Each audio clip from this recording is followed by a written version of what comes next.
All right. Do not look at your papers. What is osteoporosis? It's like Brittle bones. Yeah, brittle bones. Why do they have brittle bones? Lack of calcium. It is not lack of calcium. Okay. It is lack of something, but it's not calcium. Can't you have osteoporosis with diabetes? No. No. Dang. Oh. Isn't it like it's older age, so maybe lack of decreased thymus gland? It is not a decreased thymus gland. What sex does this happen to? Female. Female. So females as they age. Oh. So what would that, as they age, what do they become deficient in? Oh my God, stop saying calcium. This has nothing to do with calcium. Can I look at my Just No. females in general? Osteoporosis. Yes. Oh. Osteoporosis is a deficiency of estrogen. What is estrogen's keyword? Tissue plumper. It's a tissue plumper, but also builds your bone. 'Cause think about when you first start puberty, right? You have a surge of estrogen that tells your body to start puberty, which also makes you have this giant growth spurt. So estrogen Oh. builds bone. So if you go into menopause and you don't have estrogen anymore, you don't build your bone, you break it down. Okay. Does that make sense? Yeah. Everybody thinks this is a calcium issue. If you had decreased calcium, wouldn't it be more scary that you had hypocalcemia and we worry more about that acutely than we would about some dumbass bone disease? Yeah. Okay. So I honestly feel like this is like a total scam on our medical system. As we age, of course, our bones are going to get more brittle. I mean, if they're like halfway bent over in half, yes, I understand. But the medications they use to treat this are horrifying, and they are way worse than having some brittle bones, you know, like, or maybe bones are not as strong. So I think this is wild. This is wild. Okay. So this happens because you do not have estrogen. And so when you don't have estrogen, your bones are going to break down. So who does it happen to? Little teeny tiny white ladies. Okay. And Asian ladies, because they're small too, right? Yeah. These are like little teeny tiny white and Asian ladies. Okay. Do y'all know who Sally Field is? No. Heard the name. Okay, I'll show you what she looks like. She's the spokesperson for these drugs right now. Okay, she's been in probably 100 movies. Okay. So, I've definitely heard and the TV name. shows. Yeah. So that's Sally Field. Oh, I know Yes. that. Yeah. Okay. Oh, okay. Yeah. Anyway, she's like literally like this short. She's so small. And teeny tiny. So they made her the spokesperson for osteoporosis, like literally on TV. So, yep. All right. If they have a very petite body frame, that's a risk factor. If they're in menopause and older age, because that's decreased estrogen over time. Why would long-term corticosteroid use lead to osteoporosis? There's 11 things. Yes. One of them is decreases bone density or It something increases like bone that. turnover, right? So that's normal. Okay. Like we want that to happen. But if that's happening over time, instead of building bone, you break it down. Very good. Family history, and then smoking and alcohol is always a risk factor for everything. Okay. Everything. Little to no exercise, because how does your body build bone? Exercise. You put pressure on it. Weight-bearing, Right. yeah. You have to have pressure in order to grow. It's a good motto for our lives Yeah. too. Yeah. Now, if you have low calcium and vitamin D intake, which remember, calcium is the only electrolyte that you have to actually eat. So magnesium is close too. And then what's the association between vitamin D and calcium? They marry. Or Yeah. So vitamin D marries with calcium in order for calcium to be absorbed. So if you have low, like both of those are low, then yeah, you're going to be more at risk, but it's not causal. Do you understand? Yeah. Okay. So signs and symptoms that you have osteoporosis. There really aren't any, and you really would not know. Some people over time may say like, oh, my back hurts, or oh, my pelvis hurts, or oh, my hip hurts, but that hurt anyway. Yeah. Okay. Posture may look like this, which is called kyphosis. They may have trouble with balance a little bit because you're sort of bent over. And then as we age, you know, we get shorter.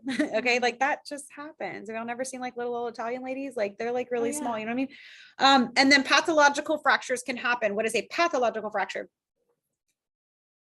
We don't know what a fracture is, obviously. Yeah. Okay. I feel like this, you know, the pathological Q wave Yeah. kind of thing. Yeah. It's So like that. does So it mean like something bad? yeah, something bad. Okay. So if not just like something bad, but like there was like no reason for this and it happened anyway. So pathological fracture is like that shouldn't have happened, but it did. Like if you were playing football and you broke your femur, yes, that makes sense. Yeah. If this little old lady was walking to her mailbox and broke her foot just by walking, that's a pathological fracture because like that shouldn't have happened, but it did. Okay. All right. So how do we diagnose? We are going to do a bone mineral density test, which is also called a DEXA scan. You've got to know the scores and what they mean. Okay. And they go in negative. So I hope you remember like which numbers are bigger than what. Okay. Okay. So like -1 and above. So that means -1, 0, 1, 2, whatever. Mhm. That's normal. Okay. -1 to -2.5 is considered osteopenia. What's osteopenia? Just lack of. The precursor to, oh, you're right, lack of bone. Yeah, precursor to osteoporosis. It's like pre-osteoporosis. Okay. And then if you have -2.5 and lower, which means -2.5, -3.5, negative, you understand that means Yeah. lower in the negatives, right? Or if you have -2.5 or lower, plus you've already had a fracture, then we consider that severe osteoporosis. Okay. Okay, that's easy. So what do we do for this, or how did we prevent it in the first place? I mean, just make sure you have good calcium and vitamin D, good bone exercise. Like those are ways you can support your bone. We do not recommend estrogen therapy because that causes, Oh. ma'am, they're old. Okay, so that ship has sailed.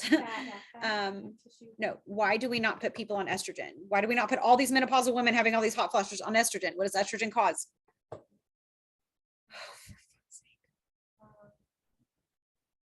What does it start with?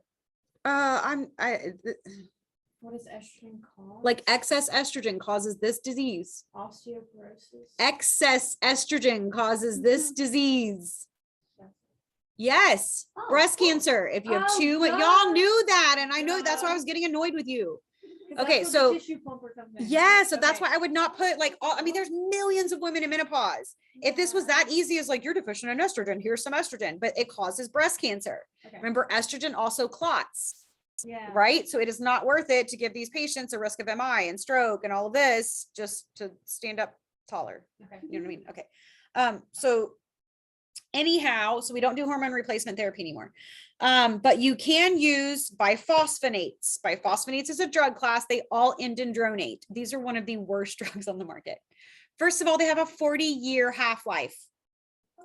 And you need to know, because you haven't taken pharm yet, that your body, the drugs, a half-life is the amount of time it takes for half of that drug to come out of the body. And then it goes half and half and half and half after that. So the body does not get out of your body, or the drug does not get completely out of your body until 4 half-lives. Huh? You would be dead by then. So you can't take it Is back. this something they take every day? Every month. Every month. Most of the time it's every month. There are some that you take every day, but once you take it, like you can't get it out of your body again, right? And they cause excessive esophageal erosions. So if you do not take them first thing in the morning on a completely empty stomach, you have to be sitting totally up when you take them. You have to drink it with a full glass of water and sit up for 60 minutes like this. If you do not do that, they will sit in your esophagus and it will eat you. Okay. Yeah. It will eat a hole through your esophagus. That's bad. It's wild. So there's that.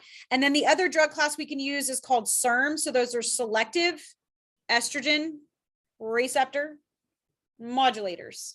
Selective estrogen Right. receptor modulators. Modulator. All right. So we said we do not want to give straight estrogen because it causes Cancer. breast cancer.